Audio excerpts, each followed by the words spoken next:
danes bila z namestnikom generalnega sekretarja Obrtno-podjetniške zbornice Slovenije pri predsednici vlade.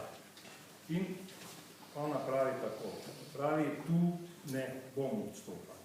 Lahko pa gremo z nižjo vrednost nepremičnin. Enostavno bi povedal se vam, kako oni razmišljajo. Mi pač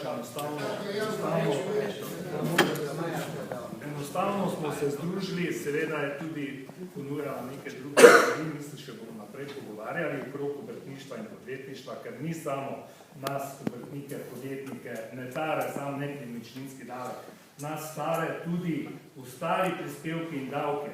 Vsi govorijo 20 evrov na zdravstveni prispevek. Ja, 20 evrov na 20 evrov, doben pa ne pove, da že samostojni podjetnik v prvem razredu plačuje 366 evrov prispevkov, če prištejemo davko, pa v prvem razredu, katerega določa država po prometu, plačuje vsak mesec 618 evrov, pa prištejemo še 20 evrov, pa boste videli kakšne obremenitve. To jim dopovedujemo, pa da ne govorimo o drugih davkov. Hvala lepa. Sedaj bi pa še dal besedo